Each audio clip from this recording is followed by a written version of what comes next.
Put a spotlight on our doctors and nurses, many of us dubbing them our healthcare heroes. Western Mass News reporter Amanda Martin Ryan takes us back in time with a story of one leader on the front lines at Mercy Medical Center. Do you feel like a hero while you were at work? No. No.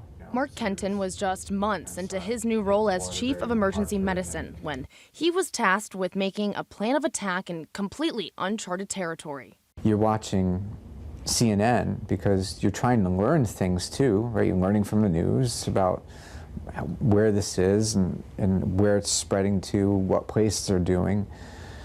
But then they have the body count. Every day you're watching that body count go up, and that just creates more and more anxiety. And I had to shut the TV off. Once COVID reached Western Mass, Kenton and his staff felt defenseless, able to treat symptoms, but not the virus. You almost at times would see a patient come in and you could see the fear that they had.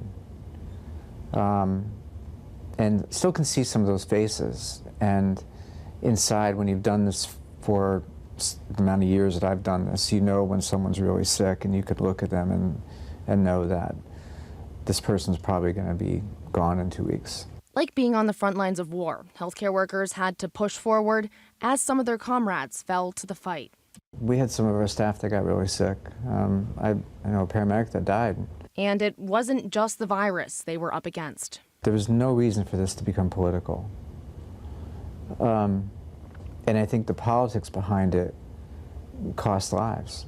Masking, quarantining, vaccinating, seen by many as partisan plotting instead of well-intentioned life-saving measures. Kenton believes that distrust in medicine led us down a slippery slope. I think that was a big mistake that we made, is that you have to separate healthcare out of politics. And unfortunately, it gets grouped in, lumped in all the time. For Kenton, the worst residual impact, the holes it put in healthcare. Lockdown stifled illnesses like flu and RSV and, in turn, brought Mercy's average of 220 patients a day down to 75. That reduction mirrored in cuts to staffing. Now, present day, usual illnesses have rebounded, but the number of healthcare workers hasn't. With COVID, you strictly knew you had COVID and you had the staff. And now we have everything back again, and we don't have the staff.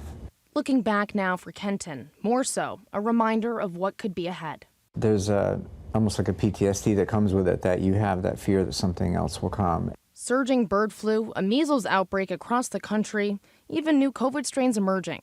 Kenton's experience leaving us to ponder, is it a matter of if or when? If we were to have